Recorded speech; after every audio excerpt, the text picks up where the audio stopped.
Thank you very much for having me. It's great to see you as always. Yeah, it's a real honor to get a chance to contribute to any other team's success anytime that we get because FFL is such a unique opportunity. It's a great place where you can come in and have your individual success, and it truly is abundance. So the thing is, like, just because other people are winning doesn't mean you can't. It's like taking away that part of the pie. Like, we all have an opportunity to build something special. You just got to figure out what it is that your particular niche is, what you particularly want to focus on. And I think listening to different perspectives and learning from other people, that always helps to kind of broaden your horizons to be able to think, this is what I'm going to go after, and here's how I'm going to succeed here. Absolutely. And Albert, like no better introduction, I think, ever than what you just gave us there, because that's absolute truth. Just like Albert said, this industry, thankfully, is a $1 trillion industry. So there is room for growth for each and every person here. It just depends on how hard do you want to work to get there. And Albert, before we jump into kind of the nitty gritty, if you don't mind, just tell us a little bit about yourself, kind of what got you into the industry and what kind of led you over to Family First Life. Sure. Well, I never saw myself getting to insurance. So first of all, I just want to say I got tricked into it. Uh, it was actually one of the best things that happened for me because I went to law school. That was my original path. I figured that's the route I'm going to go. I actually clerked at a law firm for the summer, and I realized how miserable everybody was. And I was just like, okay, well, if I'm doing this for this long, like I enjoy learning, I enjoy all that other stuff. But if I'm sitting here looking around at how miserable all these other people are, they just didn't like themselves, didn't like their coworkers. Just it's just like something that just like soul sucking. And I'm like, this is going to be my life for the next 40 years if I choose to go down this path. So I decided to get out of it. And I just kind of, I started a company, did a couple of different things, and then I got a call because I had a resume out, and then I got a call from an insurance company. It's actually the same company that Marissa was from also. So not saying anything bad about them, but the thing is, like, they called me in, they wouldn't tell me what it is. I went in for an interview. They were very vague about it, and then they put me through to this group setting, to the group interview, and then they did this whole orientation thing.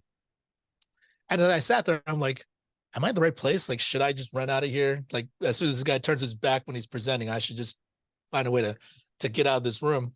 But as I sat there and listened, even though I was not previously open to the idea, had I known it was insurance in the first place, I would have not showed up for the interview, or I would have declined. But because I went, I just kept an open mind because I'm like, I'm already here. Like obviously I was looking for a better opportunity anyway, because where I was at, it was okay, but it wasn't my calling.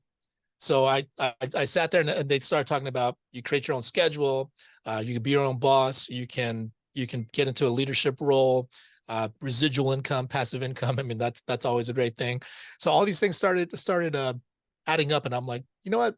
I've never thought of myself as a salesperson. I would never want to get into sales otherwise. But if other people are doing it, I mean, why couldn't I do it? Like, I enjoy working with people. So, I gave it a shot, and then I started working in that with that company selling insurance. And I realized, hey, I'm actually pretty good at it. It's actually not that hard.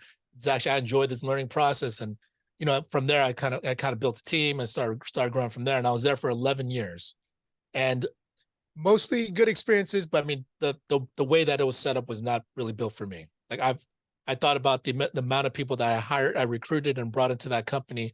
And the thing is, I didn't control any of that. Like, it was not my book of business. It wasn't my rule. So it was always, I'd bring in a bunch of people, and my state director would decide we got to move these people over to this other manager, move these people over to this other manager. And I'm like, I'm not building for myself here. So, ultimately I decided, hey, maybe this isn't for me.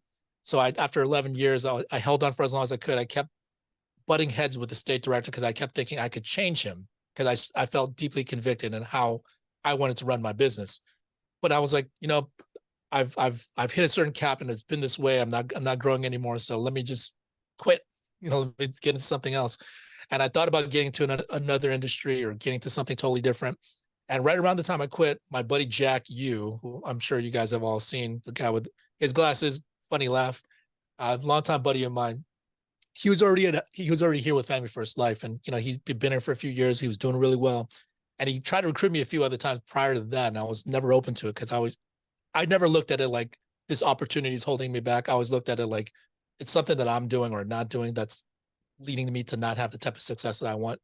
So I always took personal responsibility for that. So I never thought like, oh yeah, I'm gonna jump over here. And it's gonna be so much better for me. But he happened to call me right around the time, so the timing worked out great. And that's one of the things about life. It's all about timing. He called me and I was like, you know what, Jack, I just happened to quit.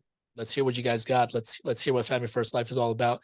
And I liked everything I heard. He told me the biggest thing was he told me, we'll leave you alone. We'll let you build your business as you want. If you need support, we're here. So I mean, there's tons of training, everything else, the whole infrastructure that you need. But if you know what you want, you're willing to go after it, it's available for you. So from that point on, I've been here for I think 5-6 years now. Time flies. It does. And that's an awesome story. And I love how you opened up with like, you kind of got tricked into the interview. I did too. That was our practice company, right? Right. But also the fact that you were there for 11 years, I think it says a lot about your character, right? A lot of people I'm sure you saw, walked away or, that revolving door, so to say. You stuck it out as long as you felt like you could. And like you said, you tried to kind of change your state director's way of thinking. And it seems like once you realized that wasn't going to happen, you were kind of like, okay, I need to do what's best for me. And then of all people, Jack, who is absolutely amazing.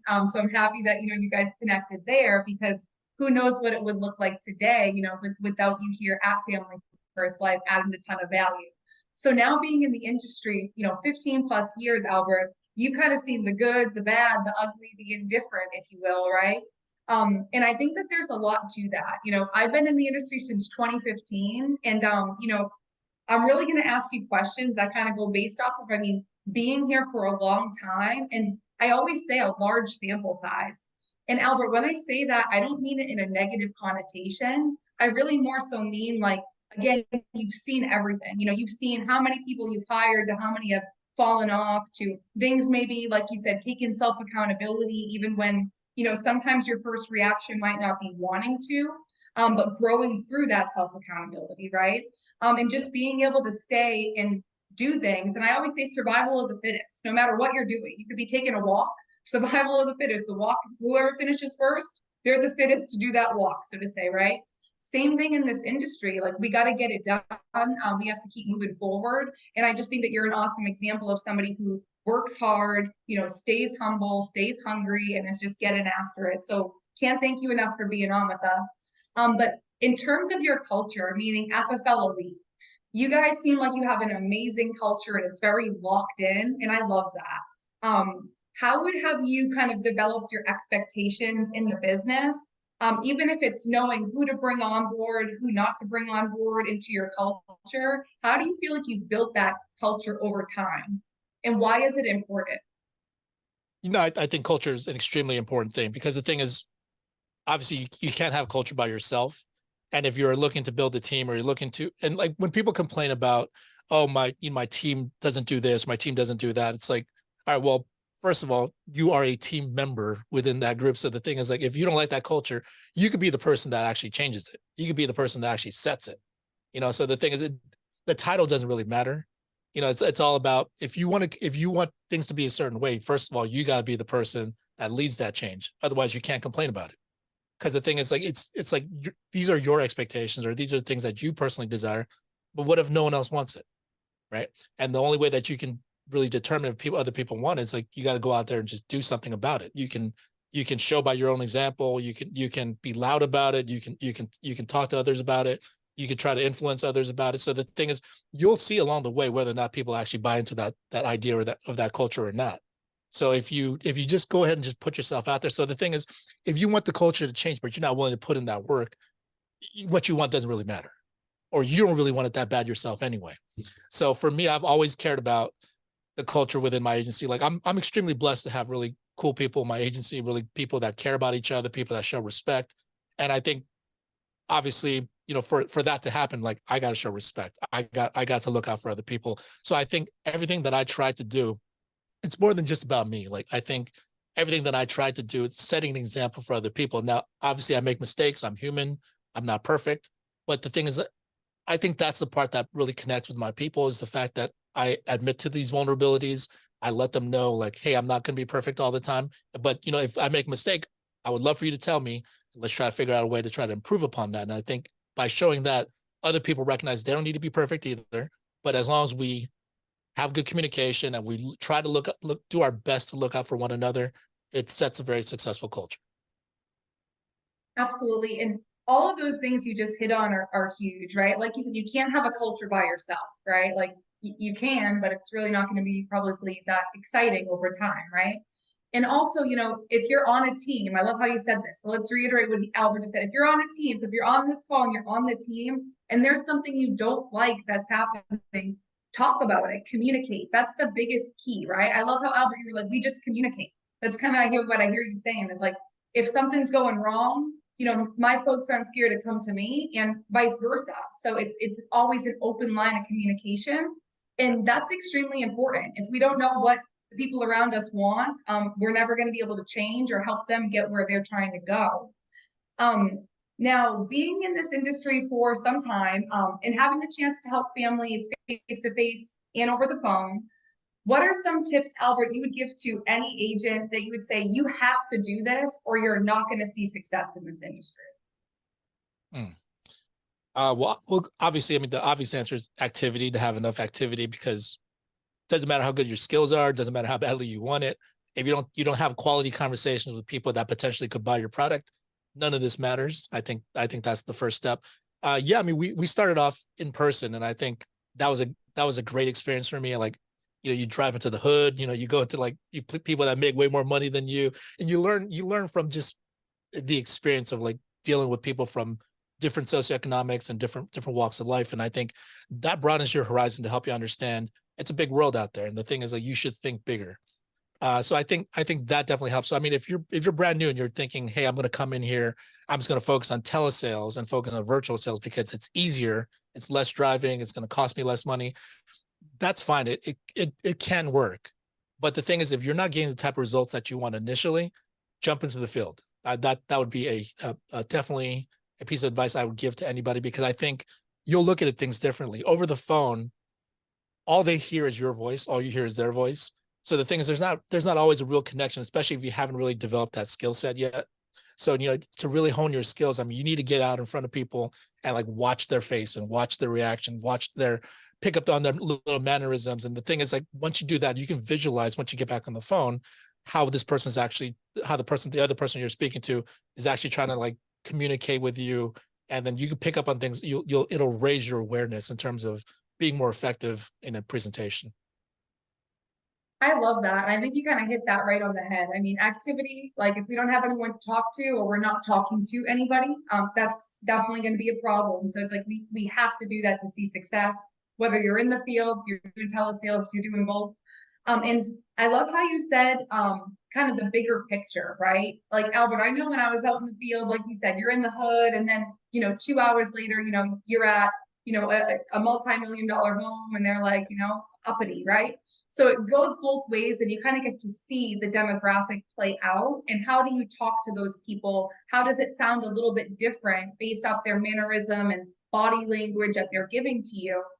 And just insert funny story because you did talk about essentially jump in the field if you're having issues with telesales, because like you probably just don't really know, you're not connecting at some point, right? There's not a personal connection that's happening.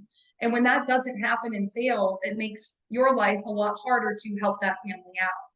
Now, my first month at my practice company, so like way back when I first started in the insurance industry, Albert, I couldn't close my own sister on insurance. Like that's I couldn't do like I couldn't. Like she shop like you could ask, like I couldn't sell her insurance.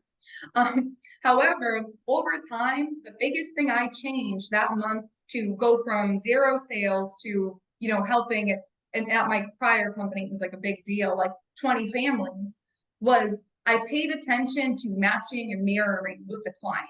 If they were crossing their legs, I was crossing their legs. If they were relaxed, I was relaxed. If they were like more uptight, I was uptight, right? I kind of was able to match and mirror what they were doing, and how much that impacted my in-home. I was like, it can't be. I convinced myself like it's not body language. But then every single time I'm sitting in a home, it's like They cross their legs, I'm crossing my legs. I'm paying attention to small things. You pick up on nonverbal keys, even pauses, right?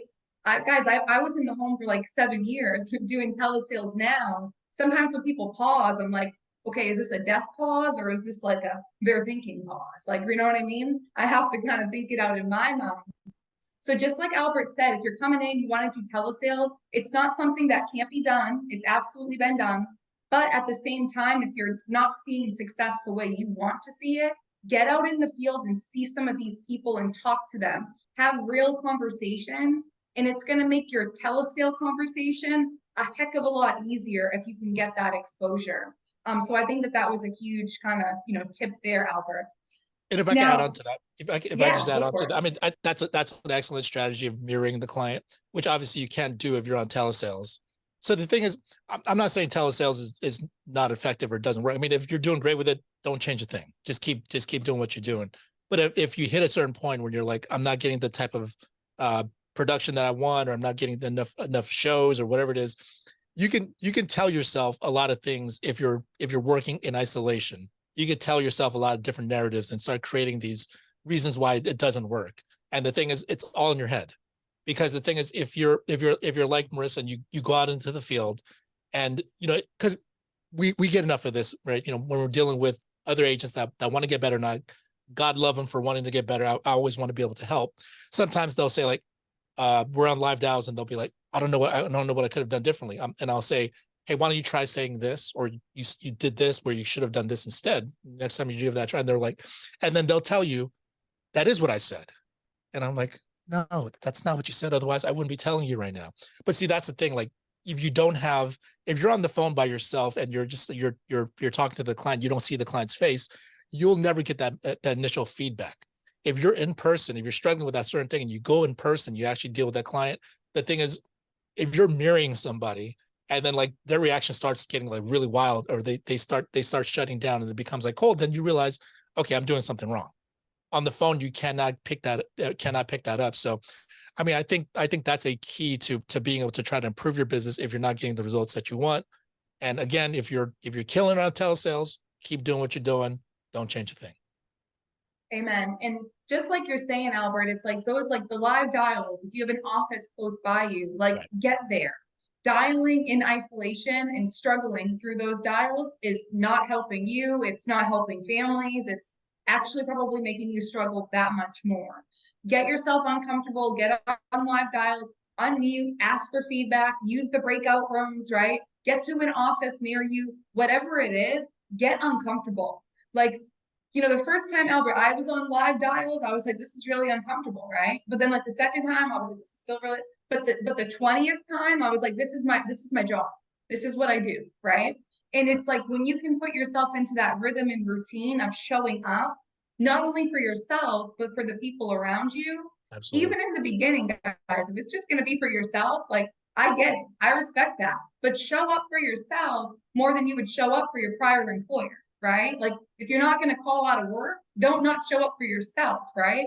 That's huge. So, don't work in isolation. You're typically going to get in your head. Right. And go back to the whole culture thing from before. I mean, like something as simple as live dials or going into an office. The thing is, I'll still run appointments from time to time, and whenever I go on there, when I go on live dials with my team, like sure I can do it in isolation and knock it out in a very short period of time without having to do anything else. But I get on every time like I have an appointment. I'll get on live dials and I will unmute myself, because the most feedback I've gotten from people is actually they enjoy it the most when I actually bomb on there. When a client tells me to go F myself, when a client cusses me out, hangs up on me, when something bad happens, they actually enjoy that the most, because the thing is, they're like, okay, well, it's not just me then.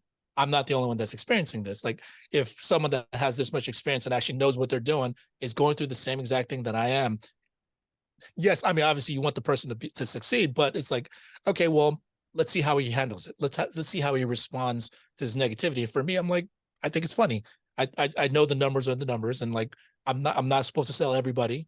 You don't want to sell everybody, because some people you just shouldn't insure. Some people will fall off. Some people you got to have that judgment. I think just by you participating and just contributing whatever little way that you can, we're all being part of a team here and then doing our part.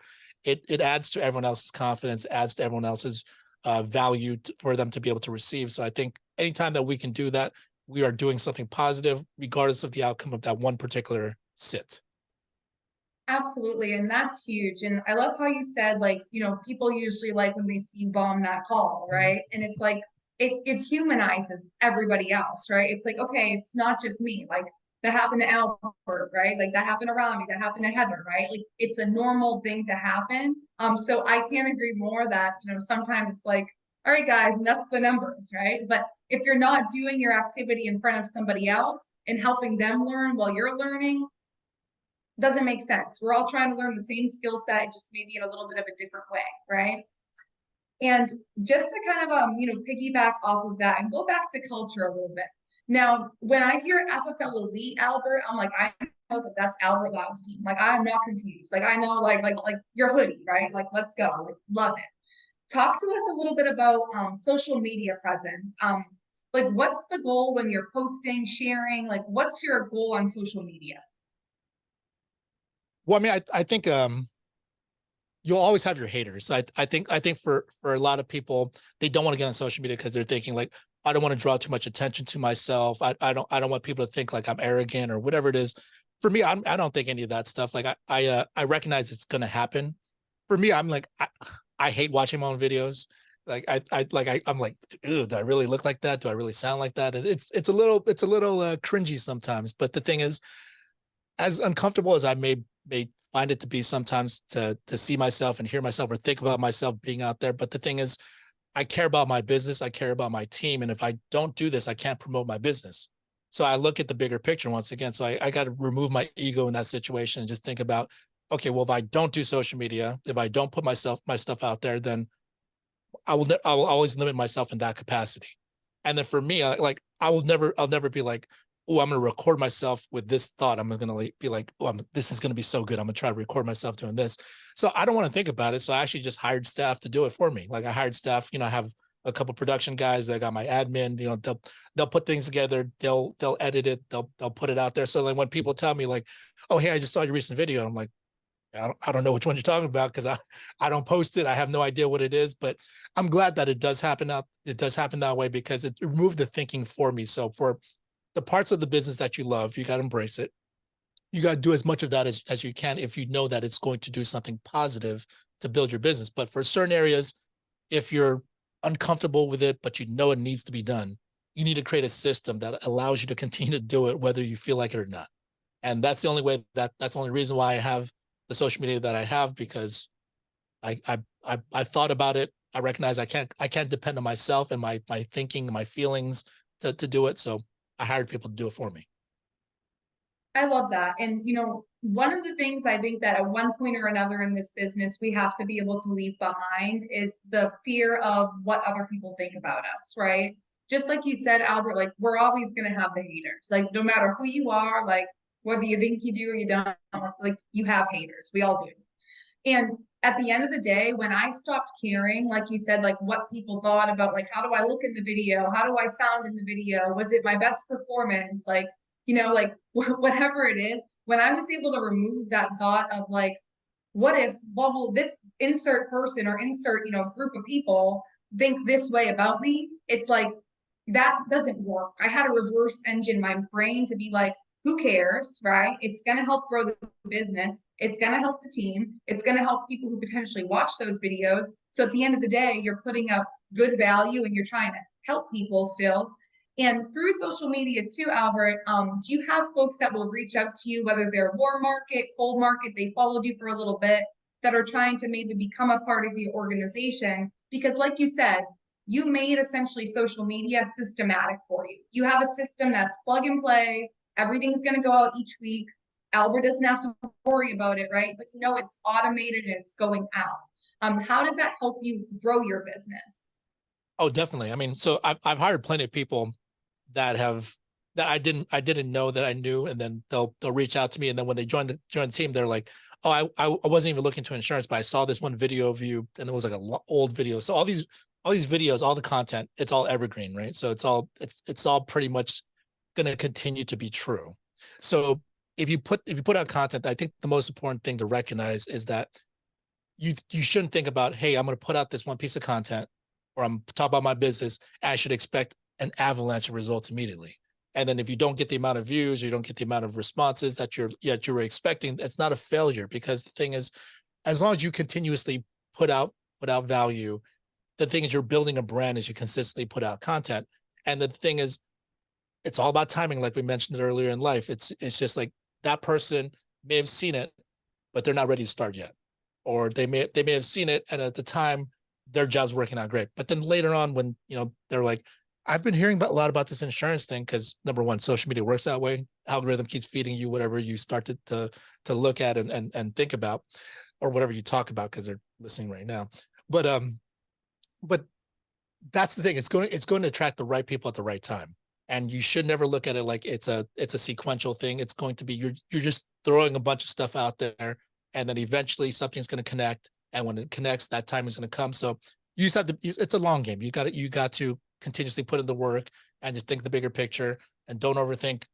Okay, I did this. I didn't get my results right away. It must be a failure. I'm just doing it. I'm just going to do it because I see the bigger picture, and let's just continue to work at it. And then when the timing's right, it'll happen. Absolutely. And I think that that's huge. Like we always talk about this, but I don't think it can be reiterated, too many times.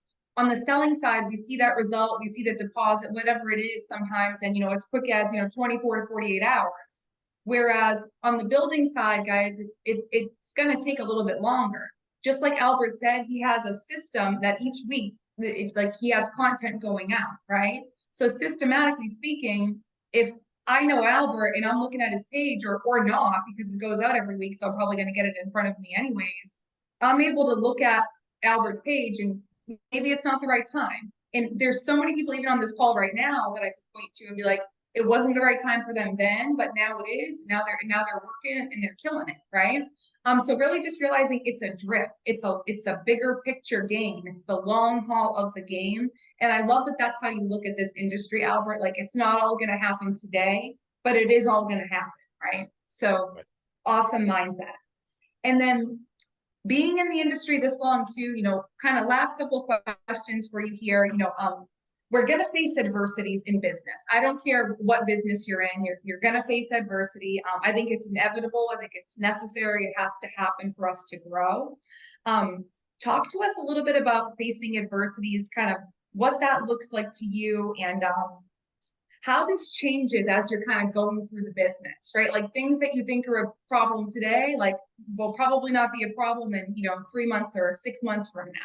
Talk to us a little bit about your journey, Albert. Well, I think for everyone that's on here, if you're a little bit newer and you haven't got the results that you want yet, I mean, it's normal, because the thing is that even if you gotten the results that you want, you're probably going to hit a dip.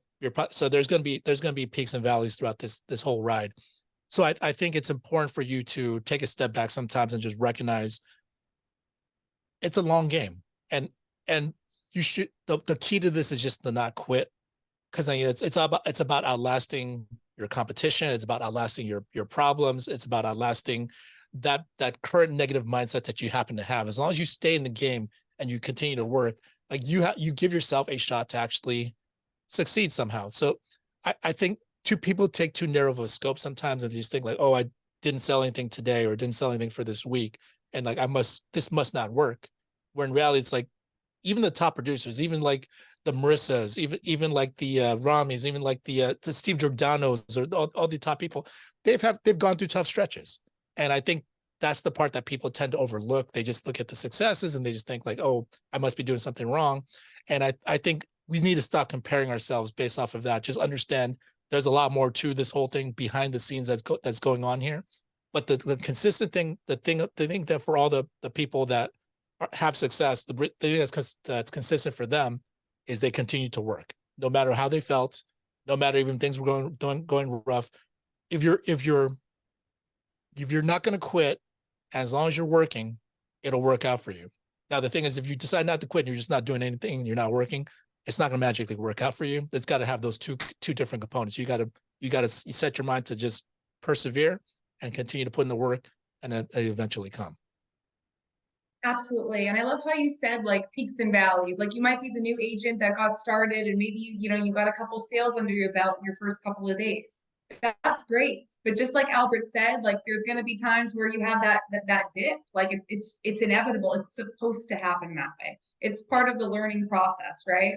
And you might be on here like, well, I haven't even written a policy yet.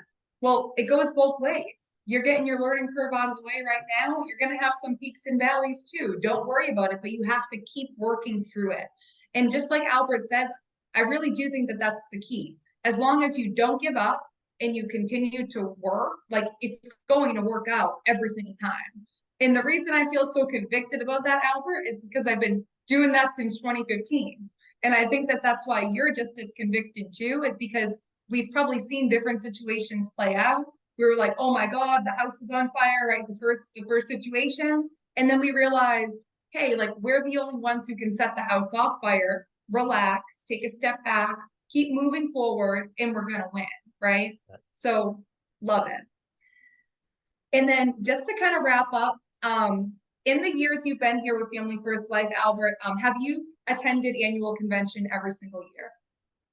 I've gone every single year. I mean, first of all, I mean, I've never missed one. I wouldn't I would never, it was never a consideration to not go because number one, this is our business. And if you want to succeed, you should try to accumulate as much information from people that are doing well within the business for one, because it's like, I want to get better at something. Okay. How do you learn? You learn from people that are actually doing it and you learn from people that are doing it at a high level. That's the first major value of it. The second thing is outside of the actual training itself, that's the real value is actually there. The ability to be able to network. I think I met you at one of the conferences, right? Yes, we It was did. a conference or a convention because we're on the other side of the country. Exactly. Yep, yep. And the thing is, like, you don't get a chance to meet a lot of other people because the thing is that when you start talking to other people, off the record and not in a formal training, then the thing is that's when they give you the real stuff. That's when they give you the good stuff.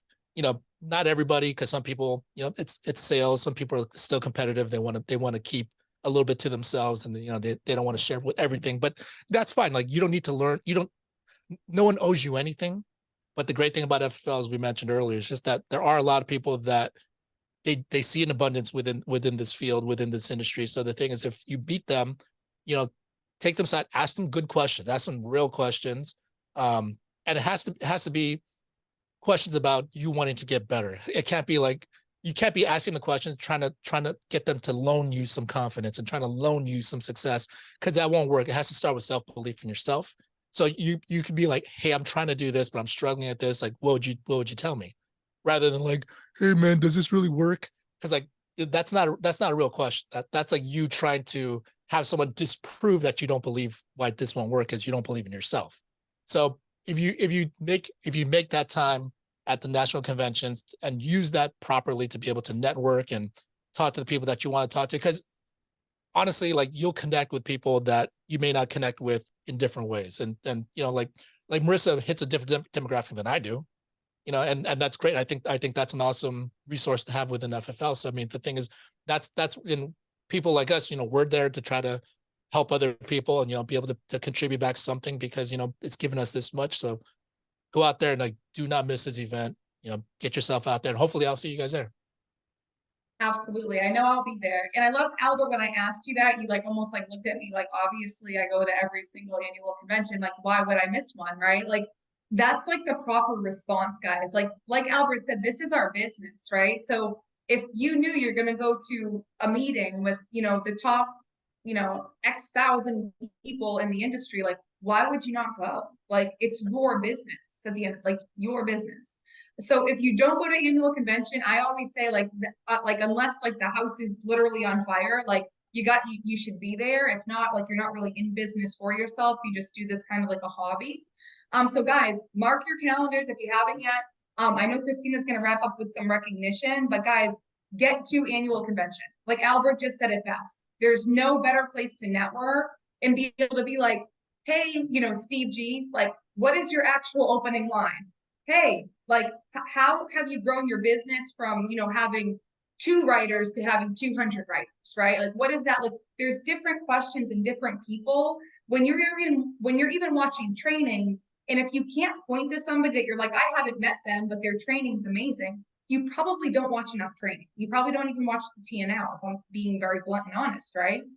guys, get out there. There's people on other sides of the country. Like, for example, Albert. Like, Albert has a not completely different mindset, but he has a different take on the business because we're two different people, as he should, right? But at the same time, Albert's on the other side of the country. So it's not like I'm going to be like, hey, Albert, I'll see you tomorrow at the office. Like, you know what I mean? Like, I don't have that choice. But at annual convention, I have the choice to talk to anyone and everyone who's in the industry. And here's what else I can tell you. The way that Albert answered that question is the way that 99% of the top people, whether it's your top producing or you're a top leader, that's how they're going to answer the question, like almost confused, like, why would I not be there? Right. So, guys, get yourself to annual convention. If you haven't registered, please, please, please get registered. But this has been an amazing call, extremely helpful, Albert. Just to wrap up, what are your goals wrapping up the year of 2023, whether that's personal, business, or both? Well, I mean, obviously the goal is to, I mean, the goal is to try to get 3 more people up to my level. And I think, you know, because I think, as I mentioned, I'm all about team. Obviously, you know, in order for you to have a successful team, you need to individually contribute a large amount too, and you need to take that personal responsibility. So for me, I mean, it was never about just the money or just hitting a certain level. It's like, I know I can get to a level of success because like I've put this much thought into it. You know, like I'm obsessed with my business.